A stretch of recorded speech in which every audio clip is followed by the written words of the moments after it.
शुरू अल्लाह के नाम से जो बड़ा मेहरबान और निहायत रहम करने वाला है। दोस्तों, इस वीडियो में आगे बढ़ने से पहले अगर आप लोगों ने अभी तक हमारे YouTube चैनल औरत हब को सब्सक्राइब नहीं किया तो इस चैनल को सब्सक्राइब कर लें और साथ ही लगे बेल आइकन को भी प्रेस कर दें ताकि तवातुर के साथ हमारी वीडियोस आप तक पहुंच सके। दोस्तों, खुशी के मौके पर हवाई फायरिंग बहुत आम सी बात है। फायरिंग करने वाले को ज़रा भी अंदाज़ा नहीं होता कि उसकी बंदूक से फ़िज़ा में बुलंद होने वाली गोली कहाँ जाती है।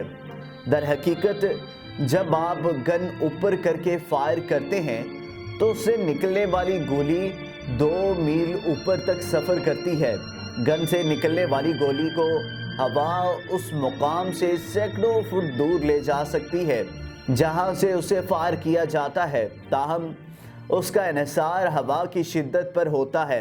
अपनी हद्दे बुलंदी पर पहुंचकर गोली की रफ्तार फी मील घंटा हो जाती है, मगर जब ये गोली वापस ज़मीन की जानिब आने लगती है तो कशिशे सकल उसकी रफ्तार में इजाफा करती है। हवा का दबाव गोली की रफ्तार को कम तो कर सकता है, मगर ये फिर भी ज़मीन पर गिरने तक 400 मील फी घंटा की रफ्तार पकड़ सकती है।